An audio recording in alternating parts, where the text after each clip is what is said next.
Hello there. I'm George Putnam. I'd like to begin with a fact, a simple yet shocking fact. It is this.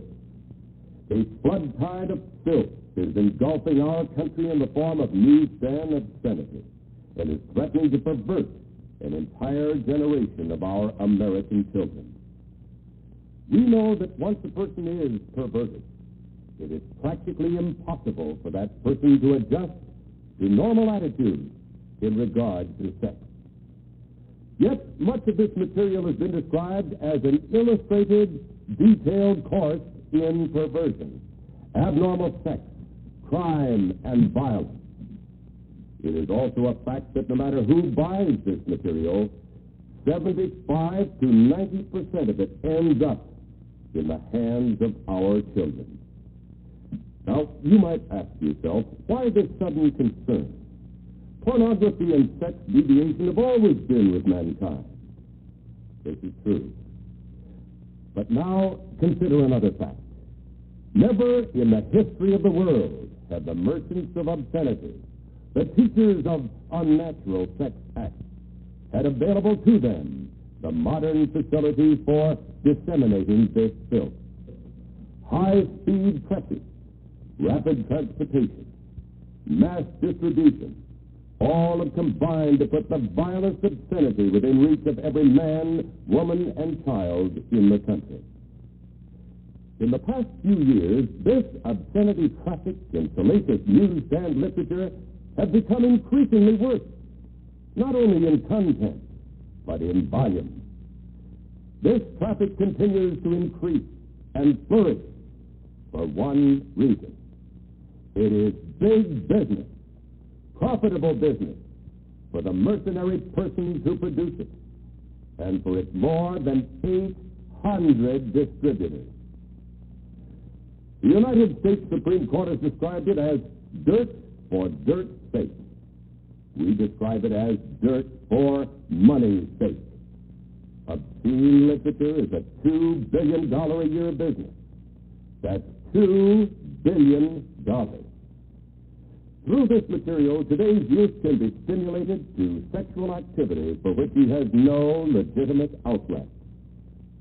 He is even enticed to enter the world of homosexuals, lesbians, sadists, masochists, and other sex deviants.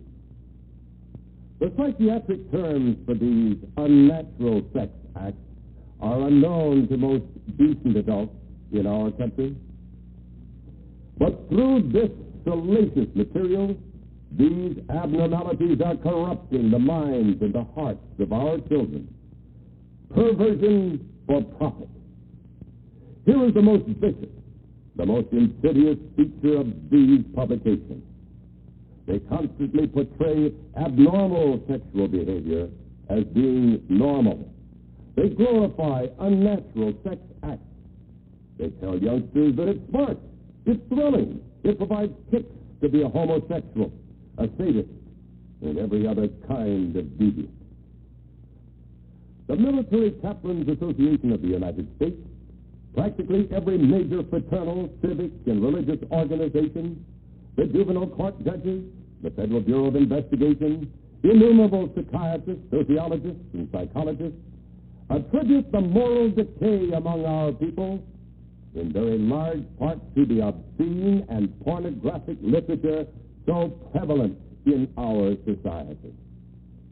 This moral decay weakens our resistance to the onslaught of the communist masters of deceit. A major factor that makes youngsters prime targets for this printed filth is the natural curiosity of youth about the mysterious force of sex. Yet, on virtually every newsstand is a welter of misinformation which can wreck them for life. Well, at this point, my friends, I wish to make it clear that the obscenity I'm talking about and the examples that I'm about to show you were not bought on the sly from under the counter. They were not purchased on Skid Row or on the other side of the tracks. They can be bought openly by anyone in drugstores, groceries, delicatessens, terminals, malt shops, cigar stores, newsstands, all over the community. They can be purchased by children, whether in a small town like McAllen in the Rio Grande, or in Chicago, New York, or Los Angeles. A prime example of one major category are the so-called girly magazines, which sell over 15 million copies a month. These highly colorful magazines picture stark nudity on slick paper. They often present their subject on beds or couch, in positions indicative of intercourse or other sex acts, obviously calculated to stimulate the reader. The nakedness, the nudity of these magazines is defended and foisted upon the people by a vociferous minority in our society. They lack the moral standards and values of our Judeo-Christian heritage. They not only oppose the principles of that heritage, which has given us our rich institutions and laws, but they advocate their overthrow. For the sake of decency in this film, we have partially covered the pictures and disguised the identity of the model. But actually, these magazines not only display complete nudity, but they do so in a perverted manner.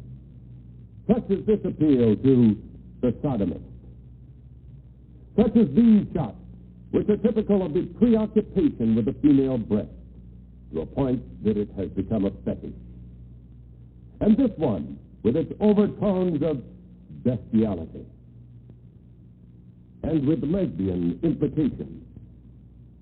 Another important problem common to these publications is the dwelling upon teenage participation in wild, flagrant abuses of the God-given gift of sex. This is amply depicted by the pose of this obviously young girl, her clothes in the disarray of sexual activity, with the stimulus of alcohol indicated by the tumbler placed on her thigh. And again, the breast fetish. Note the sensual expression alluded to by Dr. Sorokin, the renowned Harvard sociologist, as being the hallmark of so much of contemporary photography. And then we come to nudist magazines. If they were printed only for the nudist cult, they would never exist. Their circulation would not support the cost of printing.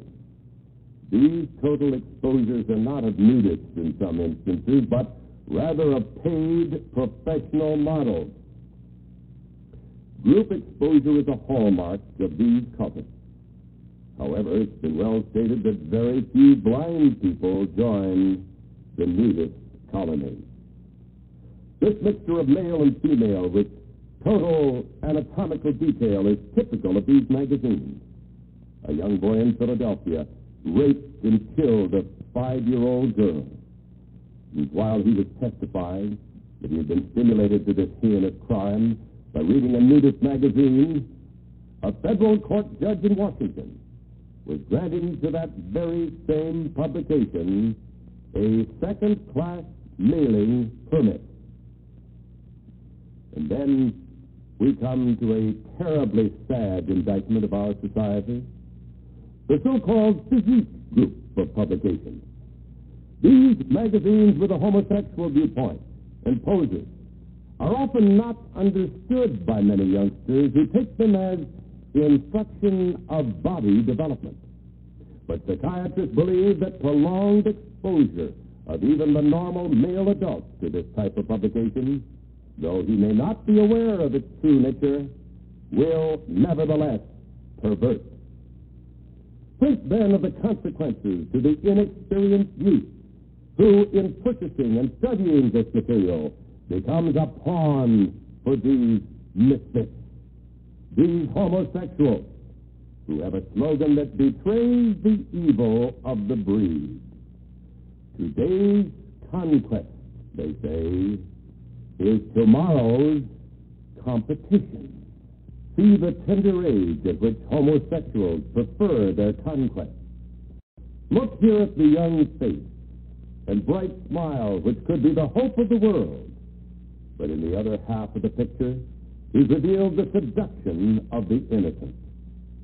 Look at this poor young lad, but when looking, think of the others who might follow his perfidious footsteps when photos like these are available at the corner news rack.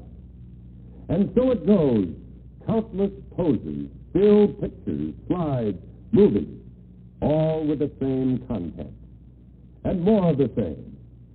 This picture is not one typical of the physique magazine. It approaches another class of magazines dealing with transvestites, wherein the wearing of female garments is that which provides sex gratification for the participant. This picture, of course, merely confesses on the cover of the magazine the charges we have made. In this ad, the titles of the magazines and their table of contents speak more eloquently than I of the tremendous problem here presented. Sexual sadism, strange flagellation cults, erotic, confessions of a sadist. What is fetishism? The pleasure of pain, the worship of the whip, sexual problems of a masochist, how to buy a whipping, famous transvestites. Are cross-dressers afraid of sex? These titles lead us to an even more bizarre but nevertheless common product of our news rack. The composite picture here speaks for itself. This type of aberration is usually depicted by showing several persons, one of whom is dominant, and binding or inflicting pain upon the other. And thus the grotesque costuming and the significance of the extreme spiked heel and the tight boot, the riding crop, the burning cigarette, rubber and leather garments, and all the rest. And here again, an appeal to the sodomist with a play upon the buttocks, the laced leather garments. This picture hints at the common idea of bestiality. Dr. Sorokin, the renowned sociologist at Harvard, says that today the newsstands, quote, depict the world as a sort of human zoo inhabited by raped, mutilated, and murdered females, and by he-males outmatching in bestiality cavemen and outlusting the lustiest of animals. Male and female alike are hardened in cynical contempt of human life and value, unquote.